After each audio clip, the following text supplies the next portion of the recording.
आदरणीय किसान भाइयों, मेरा नाम सुरेश कोत है। मैं हरियाणा से हूं। मैं पूरे भारतवर्ष किसानों से एक प्रार्थना करना चाहता हूं। पिछले दिनों फ्रंट मीडिया ने हमारे किसान आंदोलन को बदनाम करने के लिए जितने पर्पज रचे, सरकार ने हमारे आंदोलन को तोड़ने के लिए जितने षड्यंत्र रचे, उसके बारे में मैं दो तीन मिनट में ही आपको सारी बातें बता दूंगा। हमारा रिंग रोड का प्रोग्राम जरूर था, मगर हमने वो पोस्टपोन कर करके छोटे प्रोग्राम ले लिए थे। लाल किले का हमारा कोई प्रोग्राम ही नहीं था। जो साथी लाल किले पर गया वो बीजेपी का बंदा था। प्रधानमंत्री के साथ उसकी फोटो है। और बीजेपी वाले साथी, आरएसएस वाले साथी आज जो तिरंगे की बात करते हैं, 40 साल तक आरएसएस ने अपने ऑफिस के ऊपर तिरंगा नहीं चढ़ाया। सोशल मीडिया के ऊपर चला हुआ है। प्रधानमंत्री जी ऑटोग्राफ तिरंगे पर देते हैं, जबकि तिरंगे के ऊपर कुछ भी लिखना मना है। नारायणगढ़ हरियाणा की घटना है। वहां सरकारी प्रोग्राम था, तिरंगा चढ़ाना था, राष्ट्रगान गाना था। तिरंगे की जगह बीजेपी का झंडा चढ़ाया गया और राष्ट्रगान गाया गया, जिसमें राष्ट्रगान का भी अपमान किया। एक घटना यहां सिंगू की मैं आपको बताता हूं। ये किसानों को बदनाम करते हैं। सिंगू बॉर्डर के ऊपर स्थानीय लोगों के नाम पर जो दंगाई आए, जिन्होंने किसानों के ऊपर डले फेंके, वो लड़का बवाना गांव का है जो दिल्ली में पढ़ता है। उसका नाम अमन डभास है और उनकी घरवाली बीजेपी की पार्षद है। वो स्थानीय आदमी बनकर के किसानों के ऊपर उन्होंने आकर डले फेंके, किसानों के साथ झगड़ा किया। बीजेपी का पुराना इतिहास रहा है। चाहे कितने आंदोलन आप देख लीजिए, देश के अंदर जितने बड़े आंदोलन हुए, ये बदनाम करने के लिए इसी तरह की पॉलिसी रचते हैं। 2014 से पहले क्या देश के अंदर आंदोलन नहीं हुए? क्या देश के अंदर उस समय कोई जनता नहीं होती थी? कभी भी आपने आम जनता के अंदर आम जनता के नाम से टकराव नहीं देखा होगा। और जब से यह साथी सत्ता में आए, आपको मैं कुछ उदाहरण देना चाहूंगा। जाट आरक्षण आंदोलन की बात करिए, उस समय इन्होंने दंगे करवाए, आम जनता के नाम पर करवाए। गुज्जर आंदोलन के अंदर इन्होंने दंगे करवाए, आम जनता के नाम पर करवाए।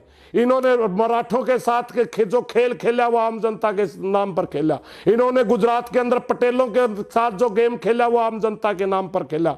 इन्होंने मुस्लिम भाई कोई उनके खिलाफ था या कोई कानून में बदलाव कर रहे थे, उनके ने जो आंदोलन किया उनको बदनाम करने के लिए जनता के, दिल्ली की जनता को यूज किया। बीजेपी के गुंडों ने उस आंदोलन को बदनाम किया। अब उसी तरह किसान आंदोलन को बदनाम करने के लिए अब तरह तरह के षड्यंत्र रच रहे हैं। मेरी पूरे देश की जनता से प्रार्थना है, ये लोग तोड़ने वाले लोग हैं और हम जोड़ने वाले लोग हैं। ये धर्म की राजनीति करते हैं, ये जाति की राजनीति करते हैं, ये लाशों के ऊपर राजनीति करने वाले लोग हैं। जहां इनकी राजनीतिक रोटियां नहीं सीखती, वहां ये दंगे भड़कवाते हैं और दंगों के ऊपर राजनीति करते हैं। इनकी सच्चाई पूरी भारतवर्ष की जनता के सामने आ चुकी है। इसलिए पूरी जनता से मेरी प्रार्थना, ये मात्र किसान का आंदोलन न रह करके आम जनता का आंदोलन है। क्योंकि इन तीनों कानूनों के अंदर एक कानून ऐसा है जिसके आवश्यक वस्तु अधिनियम का जो आपका बंधन तोड़ा गया है, उसके तहत आपकी ये एफसीआई को तोड़ने जा रहे हैं। एफसीआई अगर टूटी, एफसीआई का काम होता है किसानों की फसल को एमएसपी के ऊपर खरीदना, और पीडीएस उससे जुड़ा होता है। फूड कॉर्पोरेशन ऑफ इंडिया के तहत ही, पीडीएस के तहत गरीब भाइयों को सब्सिडी में अनाज दिया जाता है। कुछ दिन आपको डायरेक्ट सब्सिडी के नाम से कुछ पैसे आपके खाते में दिए जाएंगे, उसके बाद पूरी तौर पे बंद कर दिया जाएगा, जैसे आपकी गैस की सब्सिडी इन लोगों ने बंद कर दी। इसलिए किसान और मजदूर को मारने के लिए ये लोग दिन रात काम कर रहे हैं, उद्योगपतियों के हाथ में खेल रहे हैं। इसलिए मेरी पूरे देश की जनता से प्रार्थना है कि आप अपने आंदोलन को बचाइए। ये हरियाणा पंजाब का भाईचारा खराब करने के लिए, सिख हिंदू के बीच में दंगे पैदा करवाने के लिए इस किस्म के पर्पज ये लोग रच रहे हैं। और हम आपसे प्रार्थना करते हैं आप ज्यादा संख्या में आइए और इनकी सारी की सारी साजिशों को नाकाम करते हुए अपने आंदोलन का समर्थन बढ़ा करके आंदोलन जीतने का काम करें।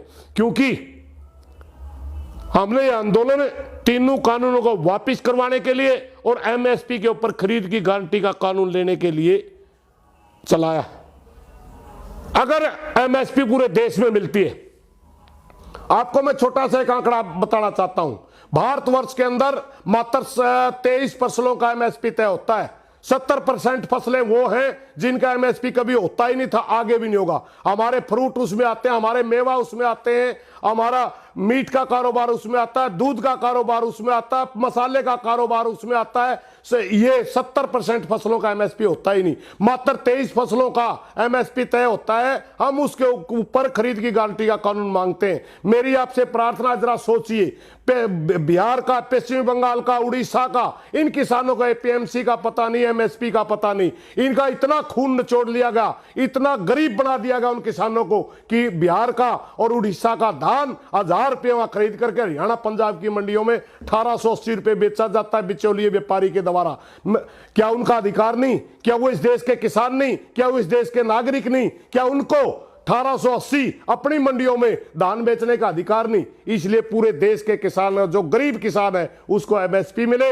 यही हमारी लड़ाई है। पूरे देश का गरीब किसान अपने पैरों पर खड़ा हो, यही हमारी लड़ाई।